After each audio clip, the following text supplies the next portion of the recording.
Muy buenas tardes con todos. Soy Maylí Guevara Fabián, moderadora de IDEJUR.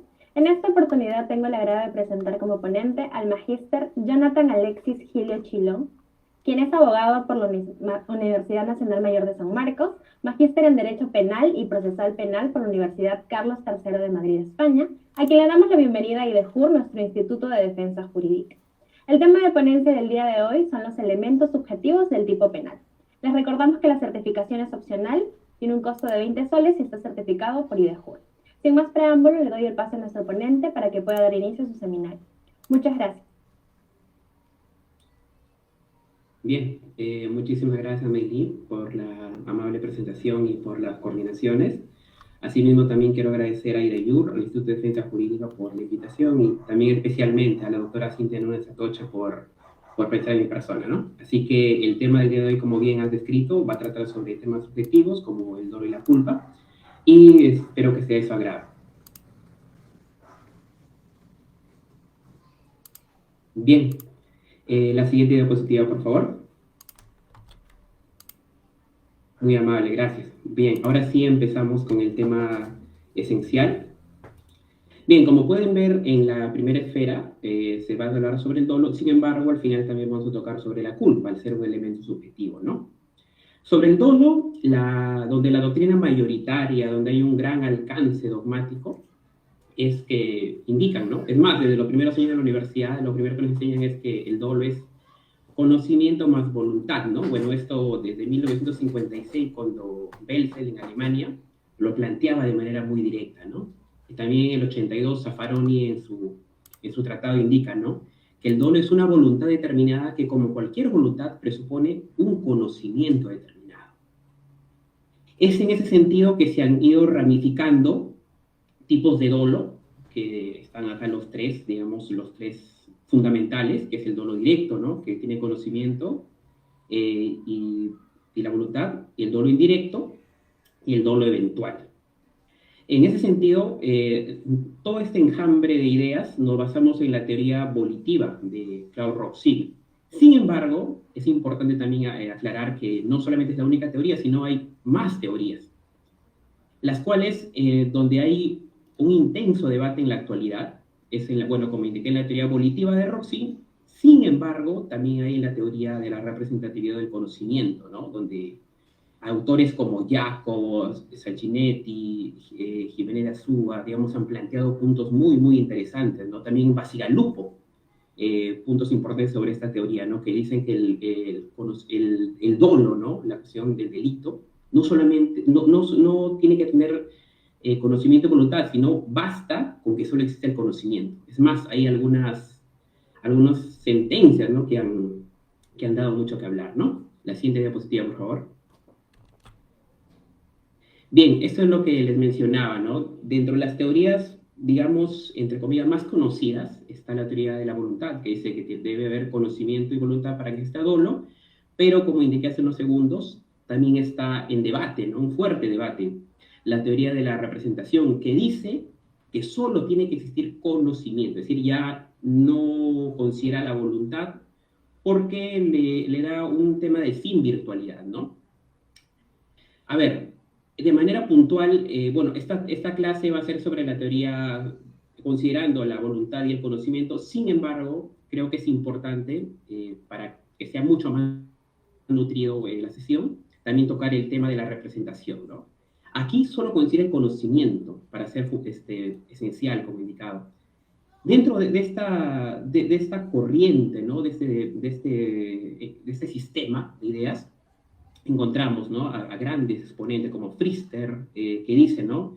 Para el dolo solo se requiere el conocimiento de las circunstancias que cumplan el tipo penal, es decir, solo considera el dolo. También el doctor Bacigalupo dice, ¿no? De manera textual, obra con el dolo el que sabe lo que hace, ¿no? Conociendo el peligro concreto que genera la acción.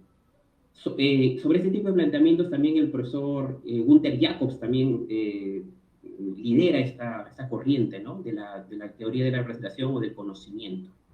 Es decir, que este punto solo debe ser basado en el saber. Respecto también, como pueden darse cuenta, acá se ha ramificado en la parte inferior, ¿no? Esta parte del conocimiento, que es la teoría de la representación del conocimiento, tiene algunos enfoques, ¿no? De forma muy sucinta puede enumerar de elementos descriptivos, ¿no? Los cuales son percibidos por los sentidos. También tiene que tener elementos normativos, es decir, que requieren una valoración complementaria. Acá podemos ver documentos o también análisis de funcionarios públicos, ¿no? Y también la doctrina señala que tiene que ser actual, es decir, al momento de la acción que desencadene el curso causal, es decir, ni antes ni después. Y como último punto, pero no menos importante, tiene que ser cierto o efectivo. Es decir, no lo son los conocimientos potenciales, es decir, no es un saber, ¿no? Entre comillas abstracto, como lo señala Otto, ¿no? Fundamentalmente esto, pero como indiqué al inicio, la teoría de la voluntad es la que, digamos, tiene un mayor raigambre, ¿no? Es más amplia a nivel mundial, ¿no? Digamos, es más aceptada por la doctrina. Bien, la siguiente diapositiva, por favor. Muchas gracias.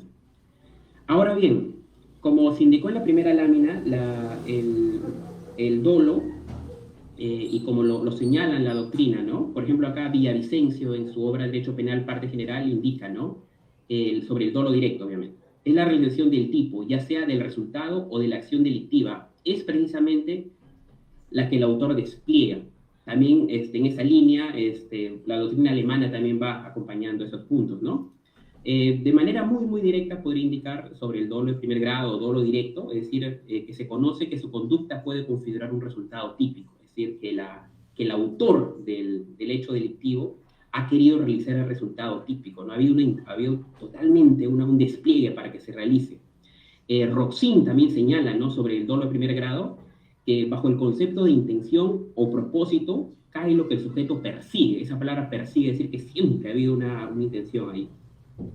Así también, como para circunscribir estas ideas, la persona quiere directamente la producción de resultado típico, es decir, acá tenemos obviamente el conocimiento más la voluntad. Todas estas ideas doctrinarias, para que puedan ser mejor entendidas, mira, por ejemplo, en la imagen de abajo vemos a una persona apuntando con un arma de fuego, ¿no? Obviamente vemos en el pleno desencadenamiento del delito, ¿no? Evidentemente la persona que agarra un arma y despliegue ese accionar quiere dañar o asesinar a esa persona, para ser más exacto. Es decir, acá no hay cabos sueltos para poder entender este punto, ¿no? Otro ejemplo también para entender este conocimiento y voluntad de la teoría directa del primer tipo de dolo. Vemos, por ejemplo, a una persona conduciendo un auto, pero esta persona está siendo perseguida, supongamos, ¿no? por un sicario, ¿no? El sicario está encargado de acabar con la vida de esa persona.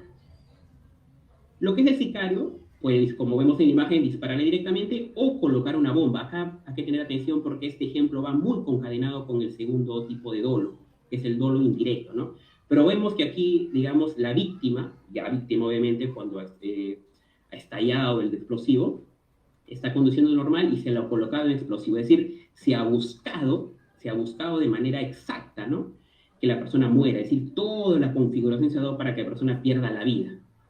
Es decir, resumiendo, como podemos darnos cuenta que hay un despliegue para que el hecho suceda, ¿no? No hay cabos sueltos. La siguiente, por favor. Bien, acá sobre el dolo indirecto, el profesor Santiago Mir Puig, ex catedrático español, indica lo siguiente, ¿no? El autor no persigue directamente el resultado típico, a diferencia del dolo directo que vimos hace unos minutos. Sin embargo, sabe y advierte como seguro casi seguro que su actuación lo producirá, representándose como consecuencia necesaria, es decir, si bien no está direccionado a que haya resultados colaterales y resultados externos, sin embargo sabe que es necesario para lograr su cometido. Acá hay dos ideas puntuales, ¿no? Es decir, el autor acepta la producción del resultado típico, y también la intención o propósito del autor no es necesariamente la realización del tipo, sino la consecución de otro objeto que conoce o va unido a este, ¿no? Es decir, en este tipo de dolo indirecto o de consecuencias necesarias, la persona considera que el resultado está acompañado de consecuencias inevitables, asumiéndose como necesarias para que suceda. Por ejemplo, ¿no? En el anterior tipo de dolo vimos un ejemplo donde se ponía una bomba a una persona, ¿no? Pero vamos, en ese mismo esquema vamos a suponer que esa persona cuenta con un chofer, con un piloto, ¿no? Que se encarga de llevarla a diversos lugares. El sicario quiere asesinar a la persona, supongamos un empresario, un político, ¿no? De hecho, el objetivo, su punto de mira es asesinar a la persona. Pero, como esa persona, digamos, su sistema de vida o por costumbre tiene que ser llevado por un conductor o por un piloto, por un chofer, el sicario, al asesinar a esa persona, sabe que al colocar esa bomba, también va a afectar al piloto. Es decir, hay un punto de mira, pero necesariamente se va a afectar a la persona, al conductor. Es decir, esa es la diferencia, ¿no? Es decir, habría dolo directo para el empresario, o en este caso para la señorita en este caso, pero habría un dolo indirecto o de consecuencias necesarias o inevitables para el conductor. Un segundo ejemplo para entender con mayor rengambre este punto es, por ejemplo, ¿no? Una mujer embarazada. Sé que el ejemplo es un poco sensible, pero es válido. Supongamos que se quiere cometer un feminicidio. Obviamente el feminicida va a intentar asesinar a la mujer, pero acá viene el gran pero, esa mujer está, valga la redundancia, embarazada. Y obviamente el ser que está engendrando también moriría, ¿no? Necesariamente. Acá también otro ejemplo. Un último ejemplo, este es un ejemplo, digamos, mundialmente tomado, es el caso Thomas, donde acá vemos un gran barco, un crucero, ¿no? Donde las personas van, se divierten, y los dueños del crucero querían cobrar el seguro. Es decir, un seguro es un dinero que te pagan por una desgracia que ha sucedido, ¿no? Por ejemplo, se quema una casa o se quema un negocio, si uno tiene asegurado una propiedad, ya sea mueble o inmueble, el banco le otorga dinero, ¿no? Entonces, ¿qué fue lo que sucedió en este caso, el caso Thomas, ¿no? Se puso una bomba, el objetivo era cobrar el seguro, es decir, al estallar la embarcación, se ocurrió una desgracia y el banco le iba a otorgar un seguro a los dueños. Pero en ese barco había personas, es decir, hubo un dolo directo para dañar la propiedad, pero indirectamente también no estaba en el punto de mira de los autores, pero también había personas que al estallido obviamente perdieron la vida, ¿no? Por eso dice como consecuencias necesarias. Eso es fundamentalmente este punto. La siguiente, por favor. Bien, y como último punto del dolo, vemos que acá dice dolo eventual, ¿no? El profesor Octavio de Toledo indica, ¿no? El dolo eventual está integrado por la voluntad de la relación de la acción, típica obviamente, entre paréntesis, elemento volitivo del injusto de la acción, por la que sería consideración del peligro de que el resultado acaezca, ¿no? De hecho, en el dolo eventual encontramos una fórmula, digámoslo así, ¿no? Está el conocimiento, está la no voluntad y está que se asume la producción de resultado. En este punto de dolo eventual hay dos ideas que tenemos que coger o tener muy, muy presente. Es decir, el autor conoce que su conducta puede configurar el resultado típico. Asimismo, no quiere realizar el resultado típico, es decir, el delito, pero asume la producción del mismo. Roxin también aquí aporta sobre el dolo eventual, dice, ¿no? Actúa quien no persigue un resultado y tampoco lo prevé como seguro, sino que solo prevé que es posible que se produzca, es posible que se produzca, pero para el caso de su producción, ¿no? Lo asume como su voluntad. Es decir, en este dolo eventual, la persona se representa el hecho típico como un posible que podría llegar a ocurrir. No obstante, muestra un desdén por el bien jurídico, o sea, un desprecio por el bien jurídico, y actúa aceptando dicha posibilidad. El ejemplo clásico, digamos, aquí es sobre un tirador de arco, ¿no? Está, digamos, en un circo, supongamos, donde se pone una manzana en la parte superior de la cabeza del individuo para hacer digamos, un acto circense, ¿no? Algo que hace unas décadas se daba, era parte de un espectáculo. Ahora, digamos, es muy, muy impensable ver esos casos, ¿no? Donde se dispara la flecha. El objetivo, el punto de mira aquí es dar a la manzana, mostrando, ¿no? un espectáculo. Pero cabe las posibilidades, ¿no? Siempre está en el campo virtual que esa flecha impacte con el ser humano. Supongamos que le cae en el rostro, ¿no? Lo cual puede ocasionar la muerte. Aquí vemos el desdén por la vida, como dice la doctrina. Eso sería fundamentalmente el dolo eventual. Y adelantándome algo, sobre este dolo eventual siempre hay una confusión que lo vamos a ver más adelante con la culpa consciente, ¿no? Es decir, tanto en el dolo eventual como la culpa consciente, en ambos hay conocimiento y en ambos no hay voluntad. Pero la diferencia es que en este dolo eventual, y adelantándome, repito, se asume la producción de resultado. Sin embargo, en la culpa consciente, el autor confía en que no ocurrirá el resultado. Es decir, hay una confía en sí mismo que no va a suceder, ¿no? Por su destreza. Pero bueno, eso es lo que indica la doctrina. La siguiente, por favor. Bien, ahora entrando al segundo punto de elementos subjetivos, está la culpa, ¿no? Que como adelantamos, en la culpa, como ideas clave para introducir, aquí está la reflexión del tipo objetivo como consecuencia de la infracción de un deber de la prudencia o de cuidado, ¿no? Es decir, acá ya también llamado ahorita imprudentes o de cuidado, ¿no? Aquí se infringe, ojo, un deber de cuidado y como consecuencia de ello se causa un resultado típico, ¿no? Algo tipificado. Bueno, el concepto, ¿no? De imprudente, Santiago Mirpuch, España, indica, ¿no? El sujeto no quiere cometer el hecho previsto en el tipo, pero lo realiza por infracción de la norma de cuidado, es decir, por inobservancia del cuidado debido. Este elemento subjetivo, que es la culpa, también se ramifica en dos. Aquí podemos ver de manera muy, muy clara, ¿no? El tipo consciente, donde hay conocimiento más voluntad y, ojo, como indicamos en el se confía en que no ocurrirá el resultado, ¿no? Es decir, la bifurcación, ¿no?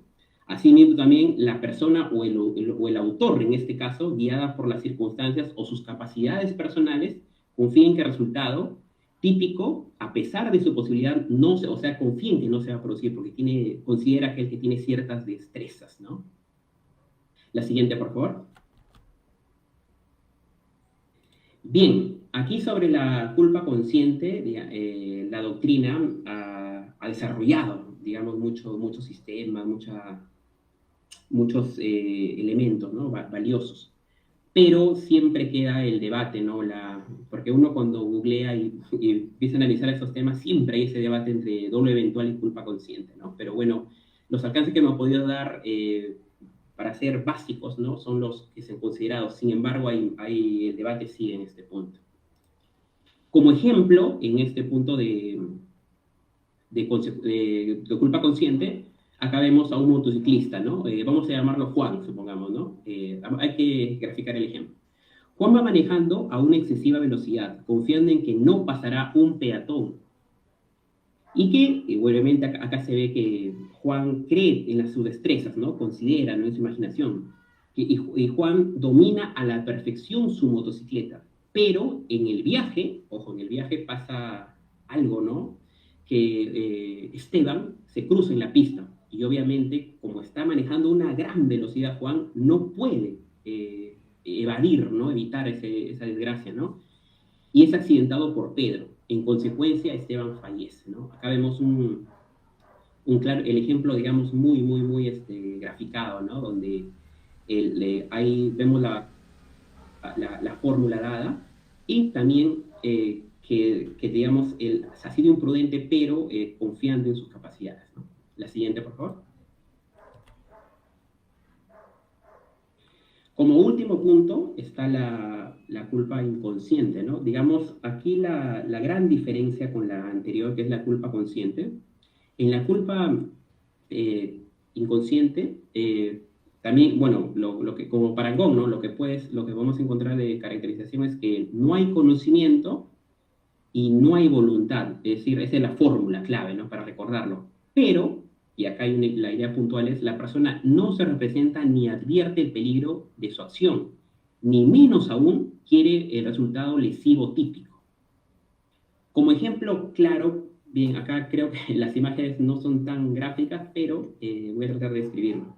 Supongamos que en una empresa, bueno, en un gran instituto, se contrata un técnico porque hay fallas eléctricas, se va la luz o hay apagones, ¿no? Intempestivos, ¿no? Entonces se llama a un electricista, el electricista empieza obviamente a hacer un monitoreo, una revisión, y empieza a revisar los cables, ve que algunos cables están mal, decide cambiarlos, otros cables están entrecortados, empieza a hacer toda su dinámica técnica, ¿no? Pero es como son muchos cables, es mucho el trabajo, el técnico decide descansar, se toma una siesta hoy, ¿no? Pero el técnico deja los cables coloquialmente, ¿no? A la vista, ¿no? Pelados, como se puede decir coloquialmente. Entonces, pasan las horas y llegan los estudiantes al instituto. Los estudiantes, obviamente, empiezan a pasar por la puerta principal, ¿no? Y se chocan con los cables. En eso, un estudiante pisa un cable o sin querer toca un cable y automáticamente es electrocutado y por ende fallece, ¿no? Acá vemos en este ejemplo que el técnico no se imaginaba, ¿no? Y tampoco, obviamente, no había ningún tipo de voluntad en este sentido, ¿no? Es decir, la persona, vemos en este ejemplo, que no se representa ni advierte el peligro de su acción, ni menos aún quiere el resultado lesivo típico. Bien, como punto final de estos ejemplos, y para recordarlo de manera detallada, podemos decir, ¿no? Que el dolo directo hay conocimiento y hay voluntad, es decir, está presente esos elementos esenciales, esos ejes para que se cometa el dolo. En el dolo indirecto hay conocimiento y voluntad, pero si bien se quiere cometer un delito, supongamos asesinar a alguien, indirectamente ese alguien se va a hacer daño a alguien directamente. No se busca hacer el mal a la otra persona, pero lo asume como necesario. Un ejemplo como podría ser, ¿no? En un condominio quieren matar a un político, ¿no? El objetivo es matar a ese político, pero al poner esa bomba se asume que en ese condominio hay más familias, a ver, y obviamente el grupo, los criminales que quieren perpetrar ese acto, lo asumen como necesario para poder lograr su objetivo. Sobre el eventual, como hemos hablado ya, a diferencia del directo y el indirecto, en el eventual hay conocimiento, pero no hay voluntad, ¿no? Las palabras claves aquí para recordar el tipo eventual es que el individuo, el autor, el delincuente, asume la producción de resultado. Y, como hemos visto, y refrescando las últimas partes, en la culpa encontramos la consciente y la inconsciente, como ya le hemos tocado. En la consciente está el conocimiento, pero ojo, ahí no está la voluntad. Y a diferencia del dolo eventual, aquí el individuo o el autor confía en que no ocurrirá el resultado, así de manera tajante o determinante. Y para finalizar, en la culpa inconsciente, aquí obviamente no hay ni conocimiento ni voluntad. Y ojo, ¿no? La palabra clave para recordar aquí la culpa inconsciente es que la persona no se representa ni advierte el peligro de su acción, ni menos aún quiere el resultado lesivo típico, ¿no? La siguiente, por favor. Bien, esto sería todo por el día de hoy. He tratado de graficar todos los elementos y desde ya eternamente agradecido nuevamente por su amable atención a todos. IDEJUR agradece al magíster Jonathan Alexis Gilio Chilón por su excelente ponencia respecto al tema de los elementos subjetivos del tipo penal. Doctor, nuestra institución le solicita a su persona a poder difundir su ponencia en nuestras redes sociales. Sí, de mi parte encantado de poder difundir este tiempo, ¿no? Y nuevamente quiero agradecerles a los coordinadores de IDEJUR por su amable invitación. Ha sido todo un honor estar aquí. Muchas gracias. Los invitamos a seguirnos en todas nuestras páginas. Nos encuentran en Facebook, Instagram, YouTube, TikTok y LinkedIn como IDEJUR. Además, visítenos también en nuestra página web www.idejur.com para futuros diplomados. Recordarles nuevamente que la certificación de esta ponencia es opcional, tiene un costo de 20 soles y está certificado para IDEJUR. Damos por finalizado el evento, no sin antes agradecerle nuevamente a usted, doctor, y a todos ustedes por su atención. Muchas gracias y buenas noches. Gracias, Mili, muy amable. Gracias a todos. Muchas gracias, doctor. Hasta luego.